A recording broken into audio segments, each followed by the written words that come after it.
I'm Alex Morash, and let's queer up students and youth culture. No, a trans lawmaker didn't call porn educational. A Minnesota Democratic lawmaker is pushing back against claims that she described pornography as educational for LGBTQ youth, saying her remarks were misrepresented. Leigh Finke, a trans lawmaker, faced criticisms from right-wing media outlets after opposing HF 1434, an age verification bill debated in a House committee last week. The proposal would require internet service providers hosting material that is deemed harmful to minors to introduce age check. During the debate, Finke voiced concern that such legislation could be used to censor a broad range of topics, including queer issues and sex education, while stating support for protecting minors from explicit content. She argued the bill must not restrict, quote, content that is designed for people under 18 to educate them about themselves, their lives, their community, end quote. She also warned that some might label the existence of transgendered youth as inappropriate. Several outlets interpreted her comments as suggesting pornography could be educational. Finke later rejected these claims, accusing the, quote, national right-wing lie machine, end quote, of distorting her words. Screenshots she shared from Grok, the AI chatbot owned by Elon Musk's company, stated Finke did not directly defend pornography as an educational tool, and highlighted her concerns about potential misuse of such laws. Age verification policies remain a contentious issue globally, with debates balancing child safety and digital privacy. Well, I just want to first start off, many people know that I used to be a researcher at Media Matters, where all we did was deal with the right-wing media. Yeah, they lie. They love to go after queer people, trans people, and misrepresent what we say. They love to just completely come out with nonsense. So I'm not surprised that happened. This also is like one of the most scariest issues facing us right now, outside of, the entire monstrosity of Donald Trump. Let's just have a fever dream that he doesn't exist for 2 seconds.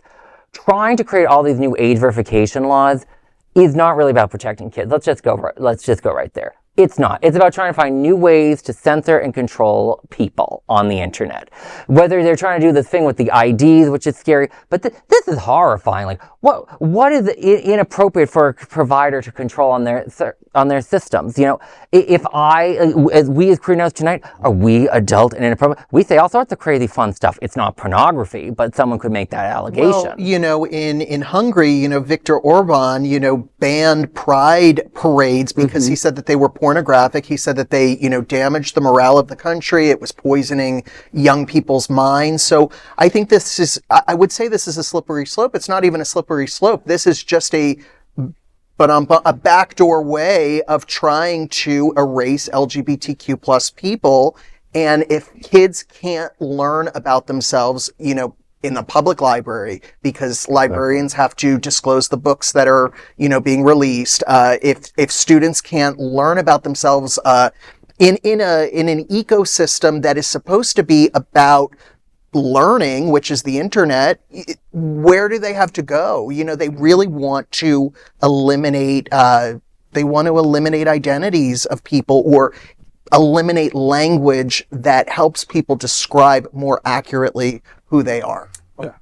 I think it's really important too, especially with the emergence of AI being in the headlines every day, that we also look at, protected information, no matter what the party lines, and, keep it nonpartisan, to be able to potentially entrap people, whether it's LGBT people or anyone, other groups.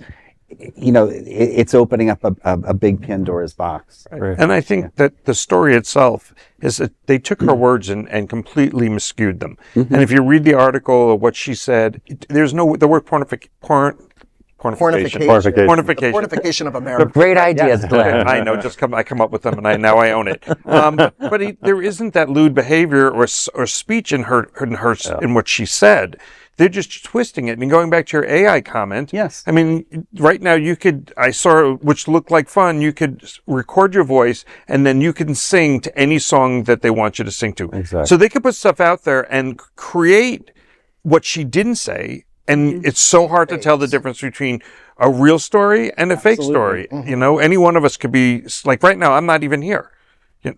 Yeah. Are you? Oh, But yet with AI, I can be. I'm Even hallucinating. before AI, the far right, they cut and edited ways to destroy Acorn back in over 20 years ago. Then they went after Planned Parenthood, tried to claim all sorts of crap. This is just a classic thing that they're constantly doing. Yes. Well, they know that their acolytes and their followers aren't going to do any research to back it up. They're going to say, oh, this person, this trans lawmaker is, or they won't say trans lawmaker, they'll say something much worse amongst themselves.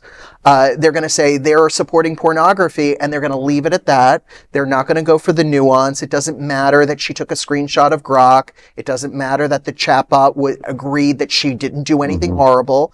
That doesn't matter, because once you have to go back with facts, people aren't interested in those. So, that's the first thing they hear is what they hear. I have to puch back, Brian. Acolyte is way too cool to describe a right-winger. Just lemming. Lemon. Lemon. Yeah.